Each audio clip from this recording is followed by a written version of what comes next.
The first whistle always came at 3:03 a.m., a single clear note hanging in the stillness. It drifted in on the night air, a lonely sound, like someone or something was searching. No one in Oakhaven knew where it came from. Some whispered of an old graveyard beyond the creek, others of a forgotten train track swallowed by woods. But the truth was, the sound didn't seem to come from any particular place. It was as if the night itself was whistling. It snaked down the empty streets, past darkened houses, slipping through the shadows, and it always stopped at the edge of town, leaving behind a silence heavier than before. The whistling was more than just a sound. It was a presence. You could feel it in the goosebumps that prickled your arms, the way the hairs on the back of your neck stood on end. It was a cold fingertip trailing down your spine, a whisper against the window pane. The most unsettling thing about the whistling was its precision. 3:03 a.m. every night. Not a second earlier, not a second later. It was as if the whistler had a schedule, an appointment with the darkness. And as the days turned colder and the nights grew longer, the whistling seemed to grow closer, more insistent. The unsettling thing wasn't just the whistling, it was the luck that seemed to follow. The day after the first whistle, old Mrs. Peabody, who hadn't left her house in years, won the lottery. Then young Tommy Jenkins, whose leg had been broken in a bike accident, woke up able to walk. Stories spread like wildfire. People started calling it the Whistler's Luck. Every night the town held its breath, a mix of fear and anticipation clinging to the silent air. The fear was understandable. Who was this unseen whistler who held their fate in his ethereal hands?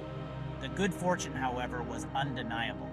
Businesses flourished, crops thrived, even the local stray dogs seemed to find loving homes. Oakhaven, once a sleepy, unremarkable town, became a beacon of prosperity. The townspeople, at first wary, now eagerly awaited the nightly serenade. They left their windows open a crack, just enough to let the sound drift in. Some even whispered their wishes into the night, hoping the whistler might hear. Even with the good luck, a sense of unease lingered. Parents especially felt it. They'd huddle after their kids were asleep, faces drawn in the dim light. "Did you hear it last night?" they'd whisper, their words laced with a fear they tried to hide. Rules began to form, unspoken at first, passed from neighbor to neighbor in hushed tones. "Don't go outside after dark," they'd say. "And whatever you do, don't look for the whistler. Don't acknowledge him."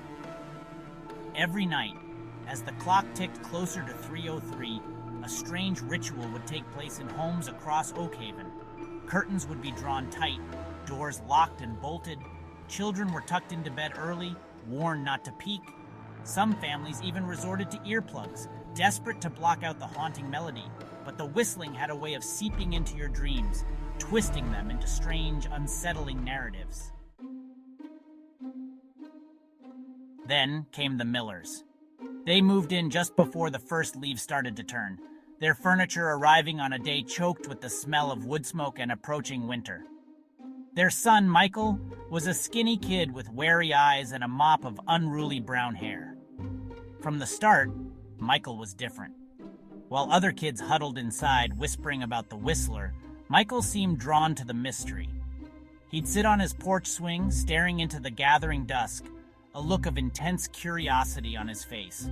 His parents, oblivious to the town's unspoken rules, encouraged his curiosity. They were new in town, after all, eager to embrace the local quirks. They'd wave at neighbors, chat over fences, completely unaware of the worried glances they received in return. "Don't you worry about the whistling, Michael," his mother would say, her voice bright and cheerful. "It's just the wind. Or maybe an owl. There's nothing to be afraid of." One night, a Friday the 13th, as luck would have it, Michael was at Billy Thompson's house for a sleepover. It was the first time Billy's parents had relented on a sleepover since the whistling began. They'd tried to convince Michael's parents to keep him home, citing a fictitious stomach bug, but Mrs. Miller wouldn't hear of it. At precisely 3:02 a.m., The familiar, haunting melody drifted through the open window. Billy, used to the routine, pulled the covers over his head, his breath catching in his throat. But Michael, his eyes wide with fascination, crept towards the window. "Don't!" Billy hissed, his voice muffled by the blankets. "You can't look. It's bad luck." But Michael wasn't listening. He was already peering through a crack in the curtains, his heart pounding in his chest. For a moment he saw nothing but the empty street bathed in the eerie glow of the streetlights. Then a flicker of movement caught his eye.